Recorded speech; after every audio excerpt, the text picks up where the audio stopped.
A young boy has died and at least 50 people have been injured in two bomb blasts close to the heart of a busy shopping centre in Warrington. The greatest concern, of course, is now The for the life explosion of shattered the Tim Golden Parry. Square Parry, the 12-year-old boy seriously injured in the irate bombings in Warrington, today lost his fight for life. Just over 16 years ago, IRA terrorists detonated a bomb that went off at this spot, injuring many and taking away the lives of two young boys. One of them was Tim Parry.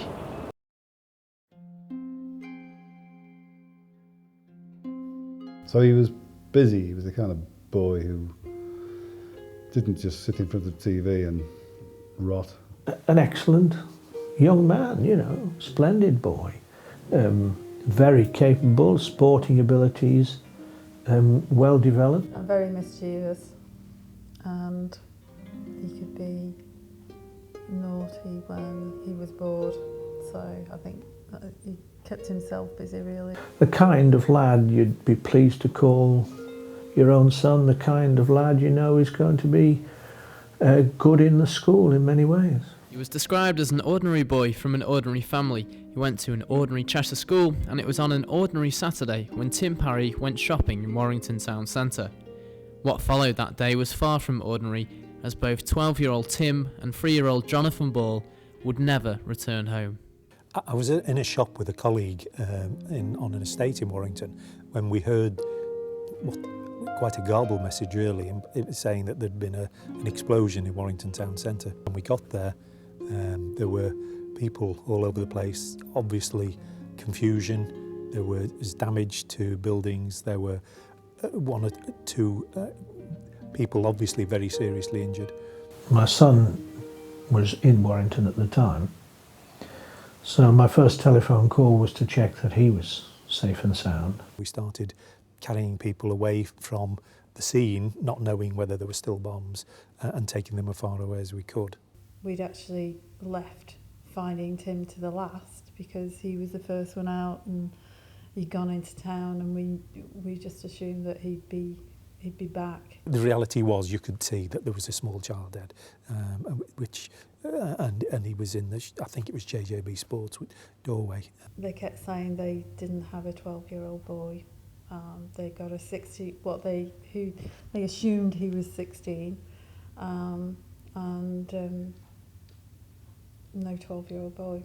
It was a 16-year-old boy that nobody had claimed at that time, had they? There were several people who were lying injured, and I didn't realise it was Tim till later when I met Colin and Wendy, but I was aware of where Tim was. Anyway, that 16-year-old boy turned out to be Tim. I did get a telephone call from one of my colleagues who was Tim Parry's form teacher, and she put me in the picture in relation to his injuries. There was also the concern, because it had been bins that had been used, people were unaware whether the remaining bins also had bombs in, and that was causing a lot of alarm and concern for those of us who were trying to remove people and those who were already injured as a result. The doctor came in, showed us Tim's belongings and asked them if they were Tim's, and we said yes. And then he told us then that Tim probably wouldn't survive the night. 12-year-old Timothy Parry remains in a critical condition. Timothy took the full force of the second litter-bin bomb, shrapnel leaving him with severe face and head injuries. He's been transferred to Warrington Hospital in Liverpool, where he could undergo brain surgery. Kept a diary of every day, minute by minute. Tim was so badly injured, he was never realistically in with much of a chance of living. But at the time, we thought he was. For a couple of days, we thought he had a small chance, because the surgeon at Liverpool said he estimated his chances at 25%. 25% seemed like pretty good odds, and we, for a day or so, thought he would live.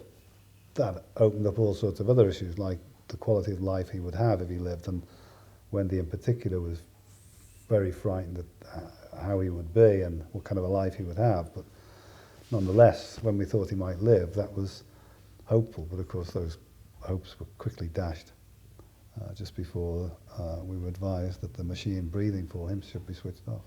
The guy said that at the moment the machine was switched off, Tim's body might spasm and he actually might leave the bed. And you can imagine the effect that had on Wendy. So I had the nurses move all of the wires and tubes that were feeding and removing stuff from Tim. And once all of that was done, they moved him to one side of the bed, and I lay on the bed with him. And I talked to him, and I held him, and I spoke to him for the last time, and then held his hand when they switched the machine off. And the machine slowly stopped, and his breathing slowly stopped. And in a matter of moments, he stopped breathing. He turned from pink to blue. It was amazingly quick. It was amazingly moving to be with your own child when he dies. These were people who needed an easy passage through a difficult time in their life, or as easy as we could make it. And I felt grateful to be given the chance to actually help and do something I considered worthwhile. The attacks on Bridge Street sent shockwaves throughout the UK, and with growing media attention on the Parrys, plans had to be made so that not only the family, but the nation could say goodbye to Tim. But arranged it with Colin and Wendy Parry for the cortege to pass up the road, past the school, and we had all the school lined up along the frontage. The church was full of police officers, of family members, of school mates of Tim, of teaching staff. The funeral cortege stopped at the school gate. So I was looking over to the school as it became more and more emotional, and all of them were in tears.